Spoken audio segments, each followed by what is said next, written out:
Hey guys, how's it going? I wanted to give you my thoughts on this picture, and more importantly, the fan response to this picture. This is the cast photo from the Han Solo film that is currently being shot right now. And this picture was posted by Star Wars and Lucasfilm on their social media platforms. Facebook, Twitter, Instagram, Snapchat, all, the whole shebang. I'm excited about this film, tentatively excited. I want to preface that I'm tentatively excited. I'm a little on it, but I trust that Lucasfilm knows what they're doing and that they're going to do it the right way. Now, with that being said, I wanted to talk about the fan response to this. I understand where a lot of people are coming from, but there have been two major objections that I've been able to come up with that I've seen a lot of on the internet. You have the people that are here on the Facebook. I've got it open right now on my secondary monitor. The top three or four comments, it looks like, are all anti kind of hating on the film and the idea of this film even existing. Now, I respect their viewpoints, but I want to establish what their viewpoint is, and then I'm going to counter it with why I think Lucasfilm has to do this Han Solo film. Uh, so the top comment with right now 6,282 likes is I don't see anyone who looks like Han Solo in this picture. And there's another one a little bit further down. Harrison Ford is Han Solo. This is such an awful idea, so unnecessary. That one has 2,101 likes. These are in the top four comments.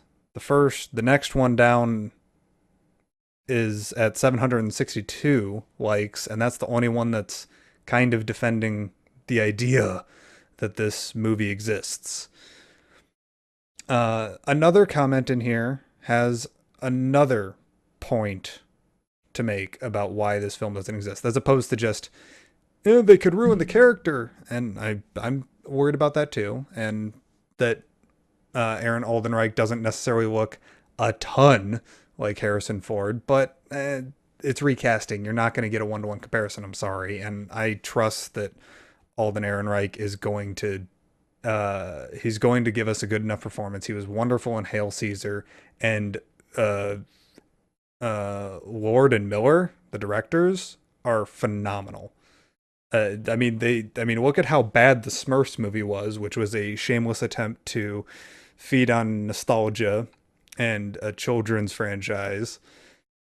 And then look at what the Lego movie was, which was pretty much the same thing. I mean, it was trying to play on nostalgia and turn this little kiddie thing into something big and successful. And it was. It was hilarious. It was, I mean, the Lego Batman movie, which I'm hoping to go see this weekend, every single review that I've read about it has been positive, and that like the only complaint has been that it was too jam packed full of jokes that you couldn't stop laughing in time to be able to catch the next one. Now that I don't believe that Miller and Ward were involved with that project, but they laid the groundwork with that first Lego film. So not to mention Lawrence Kasdan, who wrote the script for Empire Strikes Back, who's also writing the script for Han Solo. So I'm not. I think that it'll be just fine. I think that they're going to be able to handle the fact that Alden Ehrenreich doesn't look a lot like Harrison Ford. I think that they can deal with that. I think that that's going to be dealt with well enough, and that they're going to make a decent enough film. The other major complaint that I've been seeing is that people want an Obi-Wan movie or a older public style movie, like a Darth Revan movie or a Darth Bane movie or something along those lines. I agree. I'm scared that they're going to, like, I know I just defended him like crazy, but I am worried that they're not going to do the greatest job, or that they're going to ruin some of the mystique around the Han Solo character. They're going to show absolutely everything from Kessel Run to getting the Falcon to whatever. I'm a little worried about that, and I'd much rather get a Darth Bane movie. I would kill for a Darth Bane movie. I would be more than happy with a Darth Revan movie, or an ObiWan movie. The issue is that when it comes to the films, Lucasfilm can't always cater to us. When I say us, I mean the super involved fans, the fans that have plastic crap all over their offices and bedrooms and living rooms and bathrooms and everything. The people that go out and buy the books, the people that like Star Wars on Facebook. The main films need to be the main moneymakers. They're the big cash cows. They're the way that Lucasfilm and Disney make their money. I mean, if you take right now, the Star Wars Facebook page has 18.5 million likes. So there's 18.5 million people that enjoy Star Wars enough and are interested enough in Star Wars to go and like them on Facebook and follow them. Say that every single one of those people are going to go and see an Old Republic movie, for example. We're going to concentrate on the Old Republic concept right now. And then we're going to say that an average ticket price is $10 for a film. And we're going to say that 30 million tickets are sold instead of 18.5. Because there are going to be some casual fans, I hate that term. I'll probably make a video about that anyways, but less involved fans getting in, going out and seeing this film.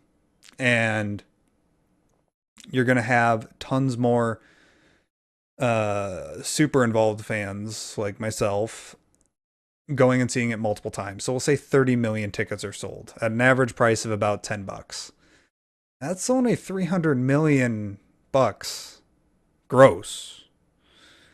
I mean, you look at the previous two Star Wars films, TFA did $2 billion. Billion. That's 2,000 million. That's a lot. That's a big difference in between 2,000 million and 300 million. Rogue One is right now sitting at a little over $1 billion worldwide gross. That's a lot of money to us as fans. That's huge success. And it is a big success for Lucasfilm and Disney, but it's not that big of a deal when you think about it from the production standpoint, the advertising standpoint, the merchandising standpoint, and the research that it has to go into. I mean, if you go into, I mean, the production budget for Rogue One, for example, was 200 million. And then you got to count in advertising. I mean, how much did that Olympics commercial cost? Just that by itself. Then they also have to pay the advertising agency that they use to cut together that trailer, and then they also have to pay the distributor, Buena Vista. Then they have to cut some of that is being sent out to. They have to cut out some of that profit again to give it to the theaters that are selling the ticket. I mean, the theaters do take a small percentage of each ticket price. Not very much money. They're probably making off of Rogue One, they're probably only making around $200 million net back. I mean, I don't know that for certain. I am in no way, shape, or form an expert on the film industry. That's just a kind of guesstimation that I'm putting out there. They're probably only making about 200 million back off of Rogue One, which is a ton of money, but that's, I mean, if they only got 300 million for it instead of 1 billion, they wouldn't have come back with any money. That would have been a loss. That would have been a write-out.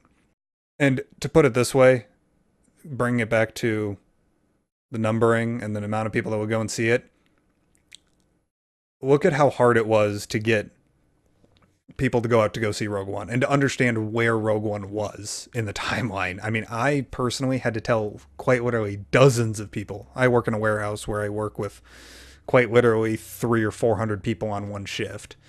I had to tell dozens of people that Rogue One was not episode 8 and where it was in the timeline. And even then, half the time they just tuned out and went, okay, I'll still go see it, but okay, whatever.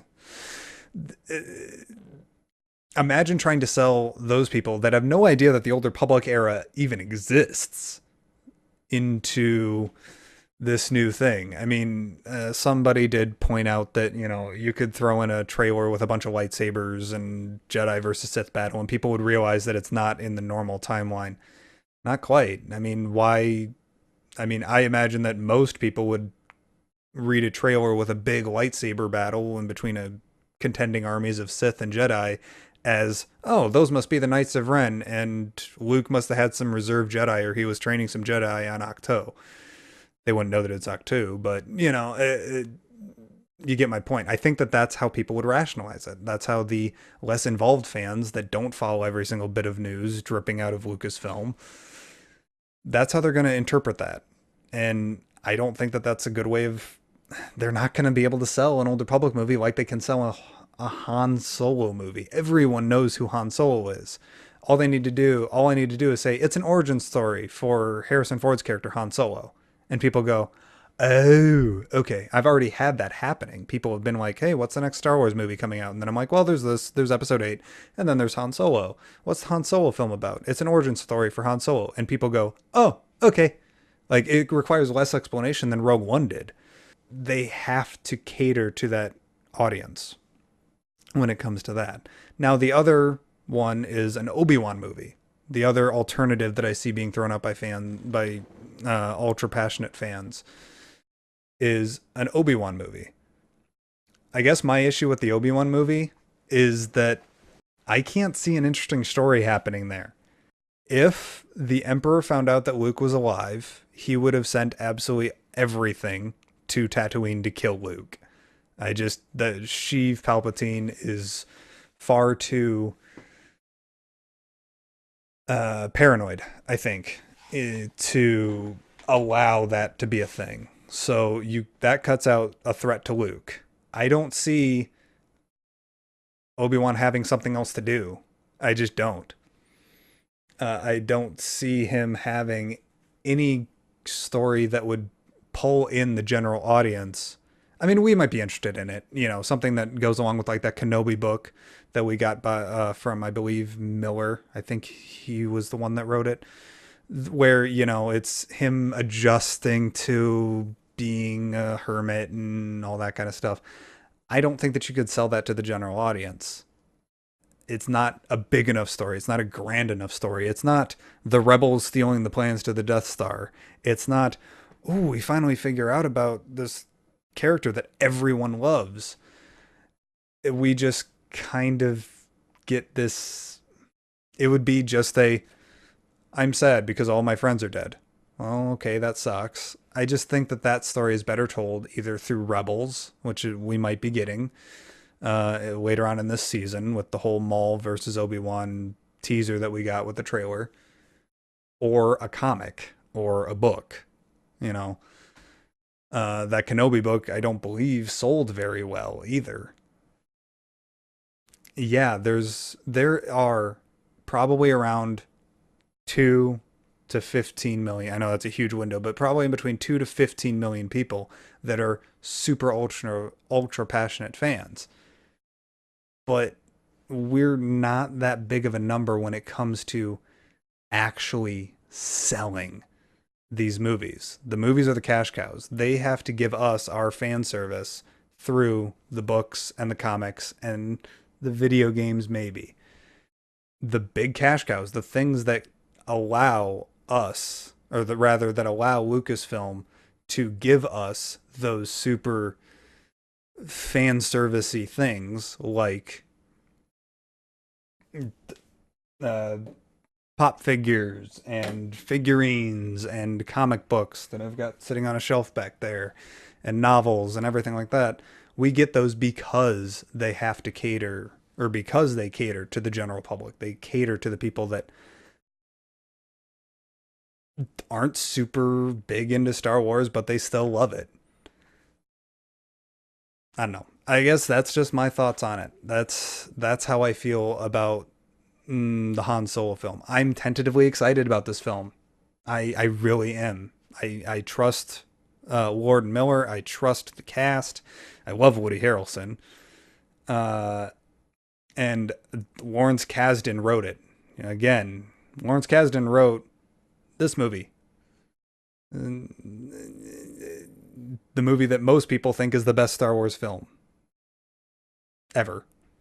I mean, Lawrence Kasdan wrote it. And he also said that he thinks it's the best Star Wars script ever. And he wrote this. Uh, like I said, that's just my thoughts on it. I'd love to know your guys' opinions, though. I would love to know what you think about this. Leave a comment down below, or you can follow me on social media. I've got my Twitter and Instagram down below. Also, my Twitch channel, which is where I put most of my time into. That's linked down below too. I guarantee a stream every Sunday, and then I stream sporadically throughout the week before work. So, thank you guys so much for listening to me ramble on about this, and I look forward to having a conversation with you guys about it. Cheers, and as always, may the Force be with you.